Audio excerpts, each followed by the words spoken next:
గురుగారు, ఇప్పుడు చాలామంది న్యూమరాలజిస్ట్‌ని మనం చూస్తూ ఉంటాము. వాళ్ళు అంటే ఎవరైనా కపుల్స్‌కి వాళ్ళ లైఫ్‌లో అంటే టర్మ్స్ బాలేవు అనంటే, మరుమాంగల్య ధారణ చేసుకుంటే ఖచ్చితంగా సెట్ అయిపోతుంది అని అంటూ ఉంటారు. అంటే హ్మ్. ఇదివరకు లేని అంత కలయిక అనేది మరుమాంగల్య ధారణతోటి వెంటనే సెట్ అయిపోతుంది అంటారు. అంటే న్యూమరాలజీకి, యాస్ట్రాలజీకి ఉన్న డిఫరెన్స్‌లో మీ హ్మ్. ఉద్దేశంలో మరుమాంగల్య ధారణ చేస్తే ముందు సరిగ్గా సఖ్యతగా లేని కపుల్స్ మరుమాంగల్య ధారణ తర్వాత చక్కగా ఉంటారంటారా?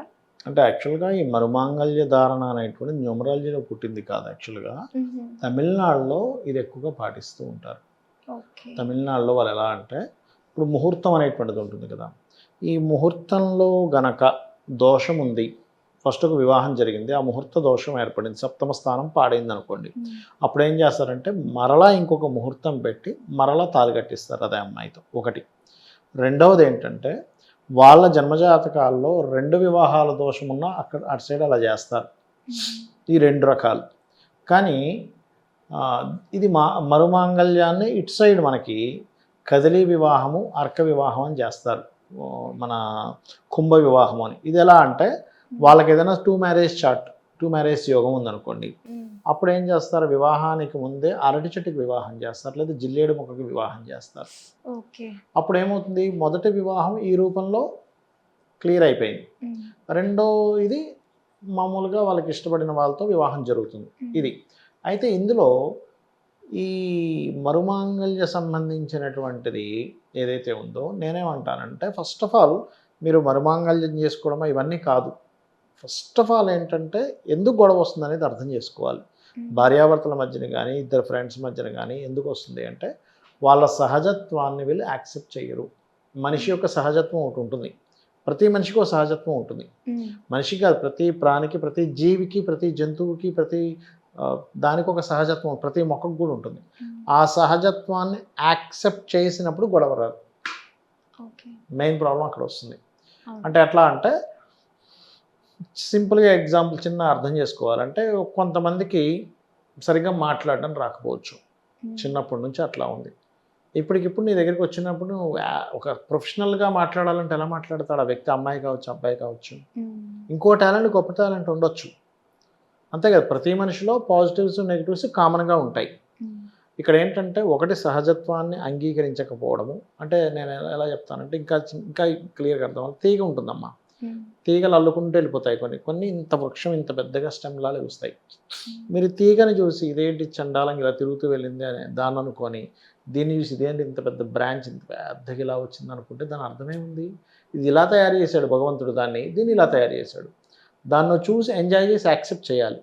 అలాగే ఒక్కొక్క మనిషి యొక్క తత్వం ఒక్కో రకంగా ఉంటుంది. నువ్వనుకున్న డిజైన్‌లాగా ఆ మనిషి తయారవ్వడు.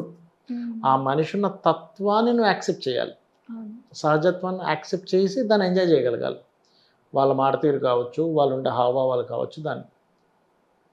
ఇది మనం ఫస్ట్ అర్థం చేసుకోవాలి ఒకటి. హ్మ్. రెండవది ప్రతి ఒక్కరిలోనే ఏదో ఒక సంథింగ్ డిఫెక్ట్ ఉంటుంది. ప్రతి ఒక్కరిలోనూ ఉంటుంది. అందరిలో అవి ఏమి ఏ డిఫెక్ట్ లేదంటే భగవంతుడయిపోతాడు. హ్మ్. దేవత అయిపోతాడు. దేవుడయిపోతాడు. కాబట్టి అట్లా కాదు. ప్రతి ఒక్కరిలో ఏదో ఒకటి ఉంటుంది. So, okay. ఈ వ్యక్తిలో ఇది ఉంది. హ్మ్. ఫైన్. అక్కడి వరకు మీరు వదిలేయగలగాలి. ఇంకోటి చిన్న చిన్న విషయాలను పట్టించుకోవడమే పెద్ద దరిద్రం హ్మ్. భార్యాభర్తల మధ్యన. అంటే చెప్తాను చూడండి. ఇప్పుడు టవల్ ఎక్కడో వేశారనుకోండి ఉదాహరణకి. హ్మ్. నువ్వు ఇక్కడే టవల్ ఎందుకు వేస్తున్నావు అని భార్యని భర్త అనొచ్చు, భర్తను భార్య అనొచ్చు. హ్మ్. నీకు అర్థం కాదా? ఫోన్ ఎత్తలేదు. నువ్వెందుకు ఫోన్ ఎత్తట్లేదు? ఏదో బిజీలో ఉండొచ్చు. లేకపోతే అబ్బా! ఇప్పుడు ఈ ఫోన్ ఎత్తితే అనవసరం గొడవ ఎందుకని ఎత్తకపోవచ్చు. హ్మ్. లేకపోతే ఒక టైంకి వస్తానన్న వ్యక్తి టైంకి రాలేకపోవచ్చు. హ్మ్. ఇలాగ 1, 2 అని కాదు. చిన్న విషయాలన్నిటిని మనుషులు ఏం చేస్తారంటే అది స్త్రీ పురుషులు ఇద్దరు గూడా దాన్ని ఒక భూతద్దంలో చూడడం మొదలుపెడతారు. చిన్న హ్మ్. విషయాన్ని సహజంగా జరిగే విషయాన్ని అసహజమైన విషయాలుగా దాన్ని చూస్తూ ఉంటారు. Okay. It's natural, quite natural. ఆ క్వైట్ న్యాచురల్ అయిన విషయాన్ని పెద్ద సినిమా వేసుకొని చూడడం.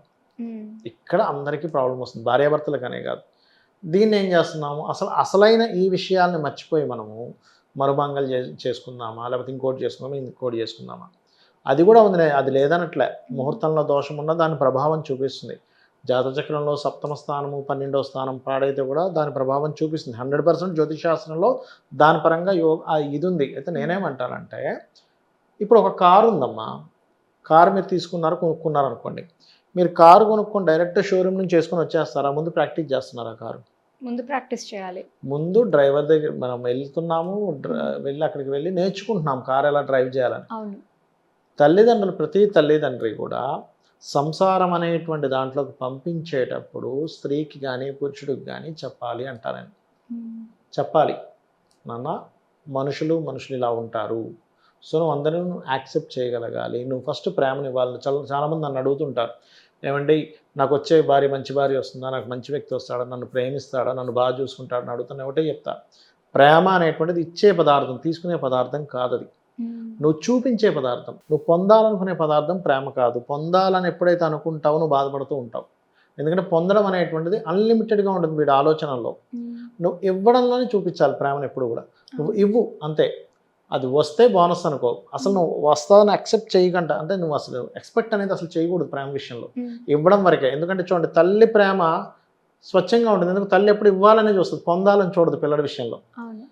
పిల్లలకి మనము నేర్పించాలి. అంటే ఏంటి, ప్రతి స్త్రీ కావచ్చు పురుషుడు కావచ్చు, ఒక ఇద్దరు వ్యక్తుల మధ్యనే ఒక బాండింగ్ ఏర్పడడానికి ఒక సమయం ఏర్పడుతుంది. మీరు ఒక కాలేజీకి వెళ్ళారు, స్కూల్కి వెళ్ళారు, వెంటనే ఫ్రెండ్స్ అయిపోతారా?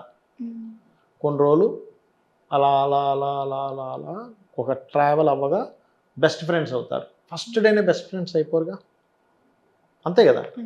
అట్లాగే భార్యాభర్తలకు కూడా ఆ ఇది ఉంటుంది అనేది మనం అర్థం చేసేలా పిల్లలకి చెప్పగలగాలి. అసలు ఆఫ్టర్ మ్యారేజ్ తర్వాత ఎటువంటివి నువ్వు అర్థం చేసుకోవాలి. ఇక్కడ చాలామంది ఏం చేస్తారంటే, నువ్వు తగ్గాలి అంటారు, తగ్గాలనే వర్డ్ వాడకూడదు. నువ్వు కాంప్రమైజ్ అవ్వాలి అంటారు, అసలు ఆ వర్డ్ వాడకూడదు. నువ్వు అర్థం చేసుకోవాలనే వర్డ్ వాడాలి. కాంప్రమైజ్ అవ్వాలనే వర్డ్ వాడితే ఏమవుతుందంటే, స్త్రీ కావచ్చు పురుషుడు కావచ్చు, అంటే ఇంకా నా లైఫ్ ఇంతేనా, నేను కాంప్రమైజ్ అవుతూ బ్రతకాలా. అర్థం చేసుకోవాలనే వర్డ్ వాడితే నువ్వు మెచ్యూరిటీ పెరుగుతుంది దాంట్లో. ఓహో, నేనేం అర్థం చేసుకోవాలి. ఒక పక్షుల్ని పెంచుతాం, మీకు తెలుసు కదా, దాని గురించి చదువుతాడు వాడు. వికీపీడియాలో ఏం రాశారు, గూగుల్లో ఏం రాశారు, క్రోమ్లో ఏం రాశారు, ఇది ఏం తింటుంది, దీన్ని ఎట్లా పలకరించాలి, ఇది ఎలా అలుగుతుంది, ఈ అలిగినప్పుడు దీన్ని ఎలా తీర్చాలి అని. పక్షుల్ని జంతువుల్ని పెంచుకుంటేనే మనం దాని గురించి ఇంత చదువుకుంటామే. ఒక మనిషితో మనం జీవించాలన్నప్పుడు మనిషి మెంటాలిటీ గురించి అర్థం చేసుకోకపోతే ఎట్లా? అవునండి, ఇప్పుడు బుక్ అయినా వస్తువైనా లేదా ఇంకేదైనా దాని గురించి తెలుసుకోవాలి అంటే మెనూ కార్డ్ చూసి అర్థం చేసుకుంటాం కదా. అలాగే తల్లిదండ్రులు కూడా ఏదో ఒక వయసు వచ్చేసిందని పెళ్లి చేయడం కాకుండా, ఆ వ్యక్తికి ఆ మెంటల్ స్టెబిలిటీ ఎంతవరకు ఉంది అనేటువంటి చూసి ఒకటి చేయాలి. అది మెయిన్గా చూసుకోవాలి. ఒకవేళ లేదు, కొంతమందికి ఎంతకాలం వచ్చినా రాదు, అలాంటప్పుడు వీళ్ళు కూర్చోబెట్టి చెప్పగలగాలి. ఇవాళ రేపు ఏమైపోయిందంటే, అసలు మేము పెళ్ళిళ్ళు చేసుకోము, ఇలాగే ఉండిపోతాం, పిల్లల్ని కనమనేటువంటి సొసైటీ తయారవుతుంది. డింకిన్ లైఫ్ ఏదో అంటారు దాన్ని. ఏమనంటే, మేము ప్రకృతిని పాడు చేస్తున్నాం జనాలు పెరగడం వల్ల. నువ్వు ఎందుకు బతుకుతున్నావు మరి ప్రకృతిని పాడు చేసేటట్టయితే అన్న క్వశ్చన్ అనిపిస్తుంది నాకు. కాబట్టి ఏంటంటే అవన్నీ పిచ్చి ఆలోచనలు. అండ్ ఇంకొంతమంది పేరెంట్స్ కూడా ఉంటారు, అంటే అమ్మాయి కానీ అబ్బాయి కానీ సెట్ అవ్వట్లేదు ఇంకా అని అంటే, పెళ్ళి అయితే సెట్ అయిపోతారు అనుకొని పెళ్లి చేసేస్తారు. అవును, అంటే కొంతమందికి పెళ్ళిళ్ళు అనేది సప్తమ స్థానం పాడైతే పెళ్లి చేసుకున్నప్పుడు నుంచి ఇబ్బంది వస్తుందమ్మా. దానికి లలితాసహస్రనామాల్లో ఓం కామేశబద్ధ మాంగళ్య సూత్ర శోభిత కందర, లేనట్లయితే వివాహం అయిన తర్వాత వాళ్ళకి ఇద్దరికి ఇబ్బంది వస్తుంది అంటే శివకామేశ్వరాంకస్తా శివ స్వాధీన వల్లభాయ నమః చేసుకుంటూ ఉండాలి.